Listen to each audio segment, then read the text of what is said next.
hear their stories, to hear what they've been through. This is a real situation. These people have went through a lot of stuff, and we're just grateful to have them in the U.S. As many of us know, the United States has a long history of bringing people over. My wife was Iranian, came over during the regime change in the 70s, and she's now here, speaks 5 languages, a school teacher. We think the American dream is possible for these South Africans. We're super excited for them, and Deputy Secretary and myself have given these people our personal information and said anything we can do to help them be successful. We just want to wish them the best. We thank you guys for coming down here and celebrating this with us. Thank you. A couple questions first, Breitbart. Hi, thank you for your time. What are some examples of racial discrimination or attacks that initially caught the eye of the Trump administration, and is there a pathway to American citizenship for these refugees? Sure. Well, thank you for that question. I think if you look at the executive order that the president issued back on February 7th of this year, it talks about the terrible expropriation act that was enacted last year in South Africa that allows for the expropriation without compensation of farmland.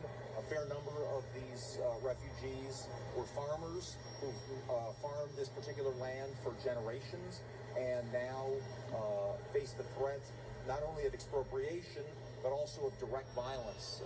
We had a chance to speak to them about many of these folks have experience with threatening invasions of their homes, their farms, and a real lack of interest or success of the government in doing anything about this situation, as well, obviously, as several very vociferous South African politicians repeating things like kill the Boer, kill the Afrikaner, and these people have been living under a shadow of violence and terror for some time now.